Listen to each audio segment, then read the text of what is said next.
ബിസ്മില്ലാ വൽഹംദുലില്ലാ വസ്സലാത്തു വസ്സലാമു അലാ റസൂലില്ലാ വഅലാ ആലിഹി വസഹ്ബിഹി അൽഫായിസീന ബിറളില്ലാഹി അമ്മാ ബഅദ്. അസ്സലാമു അലൈക്കും. ളാഹിറായ ഇസ്മിനെ കുറിച്ചാണ് നമ്മൾ സംസാരിക്കുന്നത്. ആ ളാഹിറായ ഇസ്മിൽ നിന്നുള്ള മുഫ്രദായ ഇസ്മ് നമ്മൾ പറഞ്ഞു. മുഫ്രദായ ഇസ്മ്. ഇനി മുസന്നയെ കുറിച്ചാണ്. മുസന്ന അഥവാ രണ്ട് തടികളുടെ മേൽ, ആ തടി എന്താവട്ടെ, ആണാവട്ടെ പെണ്ണാവട്ടെ, ചേതന വസ്തുവാവട്ടെ അചേതനമായ വസ്തുവാവട്ടെ, രണ്ട് തടിയുടെ മേൽ അറിയിക്കുന്ന ഇസ്മിനാണ് മുസന്ന എന്ന് പറയുന്നത്. അപ്പൊ തന്നെ മുഫ്രദായ ഇസ്മിലൂടെ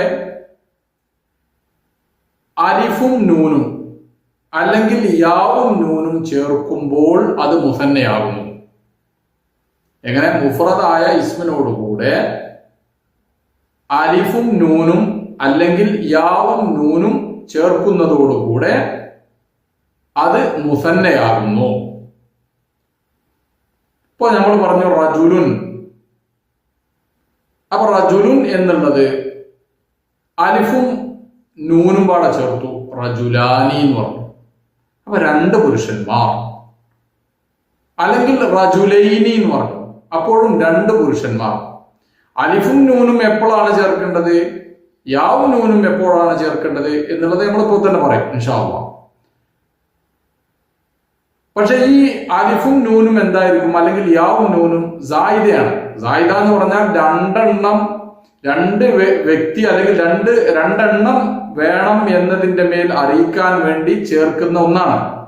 ഇത് അലിഫും നൂനും അല്ലെങ്കിൽ യാവും നൂനും സായിദയാണ്. സായിദ പറഞ്ഞാൽ കൂടുതലാക്കി ചേർത്തതാണ്. അപ്പോ കൂടുതലായ ഒരു മാന കിട്ടും. പക്ഷേ ഈ അലിഫും നൂനും അല്ലെങ്കിൽ യാവും നൂനും ഇതിൽ നിന്ന് ഒഴിവാക്കിയാൽ അവിടെ എന്താകണം? ആ മുഫ്രദായ ഇസ്മിന്റെ മേൽ അറിയിക്കണം. മുഫ്രദായ ഇസ്മിന്റെ മേൽ അറിയിക്കണം. അപ്പൊ റജുല് എന്നുള്ളത് അലിഫും നൂനും ഒഴിവാക്കി, യാവും നൂനും ഒഴിവാക്കി.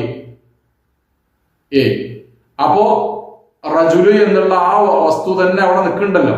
ഇപ്പൊ റജുലാനി ഉള്ളതിൽ നിന്ന് അലിഫും നൂനും അല്ലെങ്കിൽ റജുലൈനി എന്നുള്ളതിൽ നിന്ന് അലിഫും നൂനും ഒഴിവാക്കിയാൽ അവിടെ എന്തുണ്ടാവും? റജുലി എന്നുള്ള ആ മുഫ്രദായ ഇസ്മ് അവിടെ ബാക്കിയാവും. മനസ്സിലായോ? അതെന്തിനാ അങ്ങനെ പറയണത്? ഇനി ഏതെങ്കിലും ഇസ്മുകള് നൂനായിട്ട് ഇപ്പോ ഉസ്മാൻ എന്ന് പറഞ്ഞു, ഉദാഹരണം ഉസ്മാൻ. ഇപ്പൊ ഉസ്മാൻ എന്നുള്ള ഇസ്മാണ്, അത് മുഫ്രദായ ഒരു ഇസ്മാണ്. ഇവിടെ അലിഫും നൂനും ഉണ്ട്, ഇവിടെ ഒരു അലിഫും നൂനും ഉണ്ടല്ലോ. ആ അലിഫും നൂനിനോട് ഒഴിവാക്കിയ പിന്നെ ഉസ്ം അങ്ങനെ ഉണ്ടാവും. അത് മുഫ്രദായ ഒന്നിന്റെ പേരില് ഉസ്മാൻ എന്ന് പറഞ്ഞാൽ രണ്ട് ഉസ്മ അല്ല, ഉസ്മാൻ എന്നുള്ള ഒരു വ്യക്തിയുടെ ഒരു മുഫ്രദായ ഇസ്മാണ്. അവിടെ അലിഫും നൂനും സായിദയല്ല, അവിടെ അലിഫും നൂനും കൂടുതലല്ല. പക്ഷെ ഇവിടെ റജുലുൻ എന്ന് പറയുന്നത് റജുലാനി എന്നോ റജുലൈനി എന്ന് പറയുമ്പോഴോ എന്താണ്? അത് കൂടുതലാണ്. അപ്പൊ അത് കൂടുതലുള്ളതിനാണ് ഒഴിവാക്കിയാൽ ഈ മുഫ്രദായ ഇസ്മിനക്ക് യാതൊരു കോട്ടവും വരാൻ പറ്റൂല. അപ്പൊ നമ്മള് ഇനി ഒരു ഉദാഹരണം പറ. ഇപ്പൊ ഈ മുസന്നായ ഇസ്മിന്റെ ഇഅ്റാബ് എങ്ങനെ വരിക? അലിഫ് കൊണ്ട് റഫഅ്, അതായത് റഫഅ് ചെയ്യുന്ന അവസരത്തിൽ അലിഫായിരിക്കും. ഇപ്പൊ ഉദാഹരണം പറയുകയാണെങ്കിൽ ജാഅ റജുലാനി, ഇസ്മാണ്, പിന്നെ മുഫ്രദായ ഇസ്മാണ് റജുൽ എന്നാ പറയാം. ഇവിടെ റജുലാനി കണ്ടാ. ഇവിടെ ഈ അലിഫ് ഉണ്ടല്ലോ, ഈ ഒരു അലിഫ്, ഈ അലിഫ് കൊണ്ടാണ് ഇവിടെ റഫഅ്. അലിഫ് കൊണ്ടാണ് റഫഅ്. കാരണം എന്താ? പിന്നെ ഇത് മുസന്നയാണ്. ഇനിയോ ജാഅ റജുലാനി. ഇനി ഇങ്ങനത്തെ ആണെങ്കിൽ എന്ത്? പിന്നെ ജാഅ, ഇപ്പൊ ഇത് മുദക്കറാണ്, റജുലാനി എന്നുള്ളത് മുദക്കറായ, അതായത് ഒരു ആൺവർഗത്തിന്റെ മേൽ അറിയിക്കുന്നതാണ്. അപ്പൊ ഇനി ഒരു പെണ്ണ് നോക്കാം, പെൺവർഗത്തിന്റെ മേൽ ജാഅത്ത്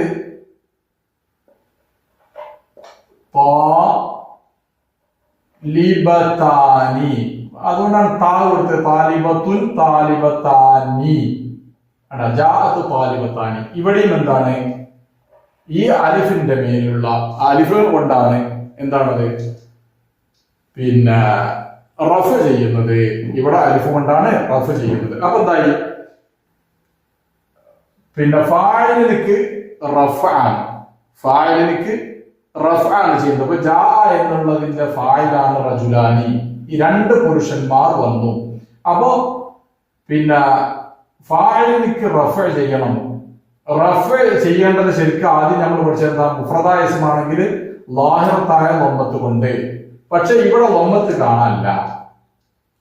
ഇവിടെ പകരം അലിഫ് കൊണ്ടാണ്. അപ്പൊ അലിഫ് കൊണ്ട് റഫ് ചെയ്യാൻ കാരണം ലിഅന്നഹു മുസന്ന, അതെന്താണ്, മുസന്നയാണ്, തസ്നിയന്റെ മേൽ അറിയിക്കുന്നതാണ്. അതുപോലെ താലിബത്താനി, താലിബത്താനി എന്ന് പറഞ്ഞ താലിബത്തുൻ എന്നാണ് പറയേണ്ടത്. ഏത് മുഫ്രദാണെങ്കിൽ താലിബത്തുൻ എന്ന് പറയേണ്ടത് ഓർത്ത് ഇവിടെ ലാഹിറത്തായ ലൊമ്മത്ത് കാണുന്നില്ല.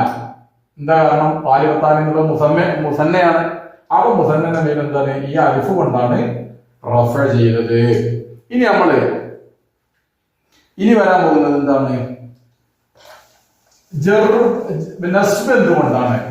നസ്ബും ജറും ഉണ്ടാകുന്നത് യാവ് കൊണ്ടാണ്. യാവ് കൊണ്ടാണ്. നമ്മൾ പറഞ്ഞല്ലോ, അലിഫും നൂന് അല്ലെങ്കിൽ യാവും നൂനും സായിദ ആയതാണത് മുസന്ന എന്നുള്ളത്. ഇപ്പോ നമ്മൾ പറയാണ് നസ്ബ് ചെയ്യുന്നതിന്റെ ഇതിൽ പറയാണ്, ഇതാ ശക്കറുത്തു താലിബത്തൈനി. ഇനി താലിബൈനി എന്നായിക്കോട്ടെ, താലിബൈനി. ഇത് ആണാണെങ്കിൽ പെണ്ണാണെങ്കിൽ ഇപ്പൊ താലിബത്തൈനി എന്നാണെങ്കിലോ താലിബത്തൈനി. ഇങ്ങനെയാണെങ്കിലും കുഴപ്പമില്ല, താലിബത്തൈനി. ഇവിടെ ആണെങ്കിൽ എന്തുകൊണ്ടാണെങ്കിലും ഇവിടെയുള്ള ഈ യാ, അതുപോലെ ഈ യാവ് കൊണ്ടാണ് എന്ത്, ഇത് മൻസൂബാണ്. ഈ ശക്കർത്തു എന്നുള്ളതിന്റെ മഫ്ഊലാണ് ശക്കർത്തു, ഞാൻ ശുക്ർ ചെയ്തു താലിബൈനി, രണ്ട് വിദ്യാർത്ഥികളോട് ഞാൻ നന്ദി കാണിച്ചു. അപ്പൊ ഞാൻ നന്ദി കാണിച്ചു എന്നുള്ളത് എന്താണ്, ഇവിടെ താലിബൈനി എന്നുള്ളത് ഇതിന്റെ മഫ്ഊലാണ്.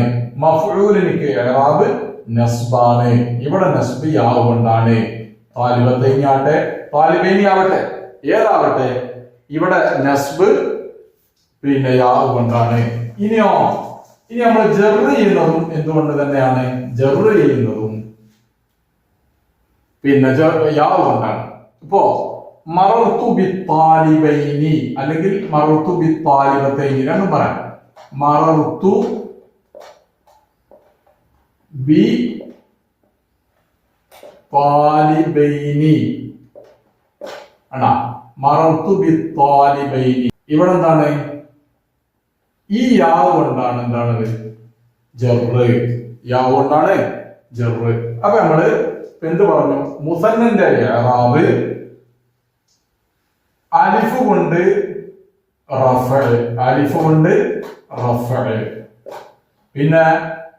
യാവ് കൊണ്ട് എന്താണ് നസ്ബ്, ജറ്. ഇതാണ് ഇപ്പൊ ഇതിൽ പറയാനുള്ളൂ. ഇനി ഇതിനെന്നെ നമുക്ക് ഇനി വിഷയങ്ങൾ വേറൊന്ന് പറയാനുണ്ട്. എന്താണത്, കാഴ്ചയില് മുസന്നയായിരിക്കും, കാഴ്ചയില് മുസന്നയായിരിക്കും, പക്ഷെ അതിന് മുഫ്രദായ ഇസ്മ ഉണ്ടാവില്ല, മുഫ്രദായ ഇസ്മ ഉണ്ടാവില്ല. ഇപ്പോ അതാണ് മുസന്നയോട് ചേർക്കപ്പെട്ട കുറച്ച് സംഗതികളുണ്ട്, അത് നമ്മൾ പറയാം. ഇപ്പോ ഇസ്നാനി എന്ന് പറയാം. ഇസ്നാനി എന്നുള്ളത് പറയുകയാണെങ്കിൽ അതിനൊക്കെ എന്തുണ്ടോ, അതിന് മുഫ്രദായ ഇസ്മ ഉണ്ടോ? അപ്പൊ ഇസ്നാനി എന്നുള്ളത് ശരിക്കും പറയുകയാണെങ്കിൽ അലിഫും നൂനും ഇവിടെ സായിദ് എന്ന് പറയില്ല, പക്ഷേ സാധനം രണ്ടെണ്ണത്തിന്റെ മേൽ അറിയിക്കണമുണ്ട്.